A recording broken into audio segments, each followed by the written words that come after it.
अस्सलामुअलैकुम नाज़रीन, पल पल न्यूज की न्यूज रूम से मैं हूं आपके साथ नदीम अकरम। पॉपुलर फ्रंट ऑफ इंडिया को लेकर के तमाम लोगों का एक सवाल था कि आखिरकार किस तरीके से लीगल कार्रवाई लगातार की जा रही है, किस तरीके से कोर्ट में सुनवाई हो रही है और कैसे जिन लोगों को गिरफ्तार किया गया उन लोगों को जमानतें दी जा रही हैं या नहीं दी जा रही हैं, केस में क्या अपडेट लगातार सामने आ रही है। हर दिन जो है केस की अपडेट सामने आई, जिसमें मैंने एडवोकेट से भी बात करके जाना कि आखिरकार प्रोसेस जो है लीगल तौर पर किस तरीके से आगे बढ़ रहा है, जिन सदस्यों को गिरफ्तार किया गया था।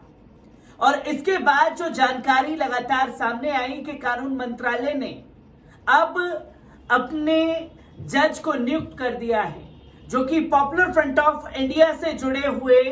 तमाम चीजों की जानकारी लेंगे। जहां बैन को लेकर के भी सुनवाई होगी, तो वहीं बैन के साथ साथ जो यूएपीए की धाराएं लगाई गई उसके तहत भी सुनवाई की जाएगी, जिसके लिए कानून मंत्रालय की तरफ से न्यायाधीश दिनेश कुमार शर्मा को नियुक्त किया गया है, जिसकी ताजा अपडेट सामने आ रही है। किस तरीके से सुनवाई होगी, एक बार इस रिपोर्ट पर नजर डालते हैं। आपको बता दें कि दिल्ली उच्च न्यायालय के न्यायाधीश दिनेश कुमार शर्मा को पॉपुलर फ्रंट ऑफ इंडिया और उसके संबंध संगठनों पर प्रतिबंध से संबंधित यूएपीए न्यायाधिकरण का प्रमुख बनाया गया है, जो कि तमाम चीजों की पॉपुलर फ्रंट ऑफ इंडिया से जुड़ी तमाम चीजों की जांच करेंगे। तो वही कानून मंत्रालय के न्याय विभाग द्वारा जारी एक कार्यालय ज्ञापन के अनुसार न्यायमूर्ति दिनेश शर्मा का गैर कानूनी गतिविधियां रोकथाम न्यायाधिकरण के प्रमुख के रूप में कार्यकाल मूल सेवा के तहत आएगा, जो कि न्यायमूर्ति दिनेश शर्मा को दिल्ली उच्च न्यायालय के मुख्य न्यायाधीश एस.सी. शर्मा ने नामित किया है, जो कि जांच करेंगे। इसके लिए खुद दिल्ली मुख्य न्यायाधीश ने ही उन्हें जांच सौंपी है कि आप इसकी तमाम छानबीन करें और उसके बाद तमाम रिपोर्ट जो है वो आप हमें दें। यानी कि गौरतलब है कि यूएपीए के तहत किसी संगठन को प्रतिबंधित किए जाने के बाद सरकार द्वारा एक न्यायाधिकरण का गठन किया जाता है, जो ये तय करता है कि संबंधित निर्णय के लिए पर्याप्त आधार है या नहीं है, जो आरोप लगाए गए हैं वो सही है या नहीं है, जो कि इस चीज की जांच करेंगे। तो वही प्रक्रिया के मुताबिक केंद्रीय गृह मंत्रालय कानून मंत्रालय से उच्च न्यायालय में एक मौजूदा न्यायाधीश को न्यायाधिकरण ने पीठसीन अधिकारी के रूप में नामित करने का अनुरोध किया था, इस पर कानून मंत्री संबंधित उच्च न्यायालय ने मुख्य न्यायाधीश से न्यायाधिकरण का नेतृत्व करने के लिए एक न्यायाधीश की सिफारिश करने का अनुरोध किया था,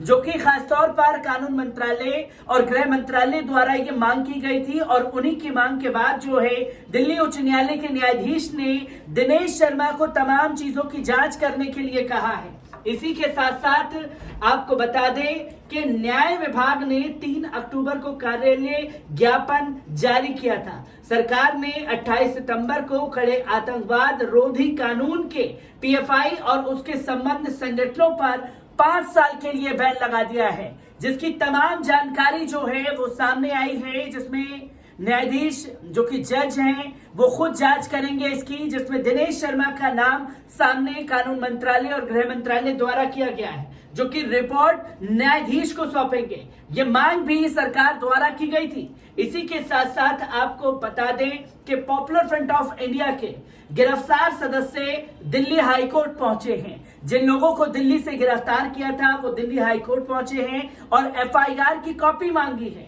जिसमें ये बताने की कोशिश की गई है कि तमाम लोगों द्वारा ताबड़तोड़ छापेमारी के बाद जो है ये तस्वीर लगातार सामने आई थी, जिसमें कॉपी मांगी गई है। अपनी इस मांग को लेकर पीएफआई से जुड़े लोग दिल्ली हाईकोर्ट पहुंच गए हैं। पीएफआई के सदस्यों ने मांग की है कि कोर्ट एनआईए को उन्हें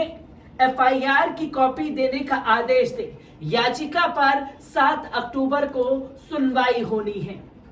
दिल्ली हाईकोर्ट के चीफ जस्टिस सतीश चंद्र शर्मा और जस्टिस सुब्रमण्यम प्रसाद की बेंच इस याचिका की सुनवाई करेगी। कोर्ट के इस केस की सुनवाई तत्काल करने की गुजारिश की थी। वकील ने जजों की पीठ से कहा था कि सुप्रीम कोर्ट और हाई कोर्ट के आदेश के मुताबिक आरोपियों को एफआईआर की कॉपी दी जानी जरूरी है। हालांकि अधिकारियों ने इस मामले को संवेदनशील बताते हुए अब तक कॉपी उपलब्ध ही नहीं कराई है। जहां आरोप तो तमाम लगा दिए गए, एफआईआर किन किन धाराओं में दर्ज की गई है, जब इसकी मांग जो लोगों को गिरफ्तार किया गया है उनसे जुड़े वकीलों ने की, तो अभी भी कोई क्लियरिफिकेशन नहीं आ पाया है कि किन धाराओं में उनके ऊपर एफआईआर दर्ज की गई थी। तो वही आरोपियों के वकील का कहना है कि बार बार रिमांड बढ़ाई जा रही है, लेकिन एफआईआर की कॉपी प्रदान की नहीं जा रही है। गिरफ्तार किए गए लोगों को बचाव करने का मौका नहीं दिया जा रहा है, जिसके लिए तमाम एडवोकेट जो केस लड़ रहे हैं उन्होंने ये बातें कही हैं पॉपुलर फ्रंट ऑफ इंडिया से जुड़े सदस्यों को लेकर के। तो वहीं बता दें कि 28 सितंबर को पीएफआई और उसके सहयोगी संगठनों को यूएपीए के तहत गिरफ्तार किया गया था और 5 साल के लिए बैन कर दिया गया था। क्योंकि कल जब एडवोकेट से हमने बात की थी तो उस इंटरव्यू के अंश में उन एडवोकेट ने एक बात कही थी कि हम लोग तमाम दिल्ली से जुड़े हुए लोगों का केस देख रहे हैं। पहले हमें जमानत दे दी गई और जमानत के बाद उन लोगों को बाहर भेज भी दिया गया और कुछ लोगों को तिहाड़ जेल से बाहर ही नहीं आने दिया गया और उससे पहले ही दूसरी एजेंसीज ने उन्हें गिरफ्तार कर लिया, जिसके बारे में हमें कोई जानकारी नहीं दी गई। और जो लोग बाहर आए भी उनसे फोन लेकर के तमाम चीजें लेने के बहाने उन्हें छोड़ दिया गया और फिर कुछ ही घंटे के बाद उन्हें दोबारा से गिरफ्तार किया गया है, जो कि खुद एडवोकेट ने उस इंटरव्यू में ये तमाम बातें कही हैं। और ये भी उन्होंने खुलासा किया है कि ये बताया गया कि जो लोगों की दिल्ली से गिरफ्तारी हुई है बैन होने के बाद, ये लोग जो हैं पॉपुलर फ्रंट ऑफ इंडिया से जुड़ी तमाम गतिविधियों को अंजाम देने की कोशिश कर रहे थे बैनर तले बैन होने के बाद। और जब जबरदस्त जिरा की गई दिल्ली पुलिस के वकील द्वारा और खुद सदस्यों के जो एडवोकेट हैं उन्होंने ये बोला कि अगर ये कोई एक्टिविटी कर रहे थे, किस जगह पर ये प्रोटेस्ट कर रहे थे, ये तमाम चीजें जानकारी मांगी जज के सामने, जहां उन्होंने ये कहा कि हम लोगों ने इन लोगों को लोकेशन से गिरफ्तार किया है जहां ये लोग बैन का विरोध कर रहे थे। और इसके बाद एडवोकेट ने साफ तौर पर दिल्ली पुलिस से पूछा कि अगर ये लोग कहीं लोकेशन पर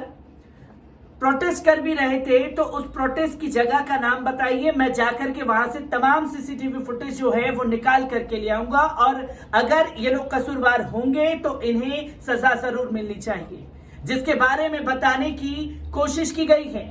और अब ये तमाम चीजें जो हैं एक एक कर कोर्ट में क्या कुछ चल रहा है, पॉपुलर फ्रंट ऑफ इंडिया से जुड़ी तमाम चीजों की जानकारी आप लोगों के साथ मैं साझा करता रहूंगा। दीजिए इजाजत,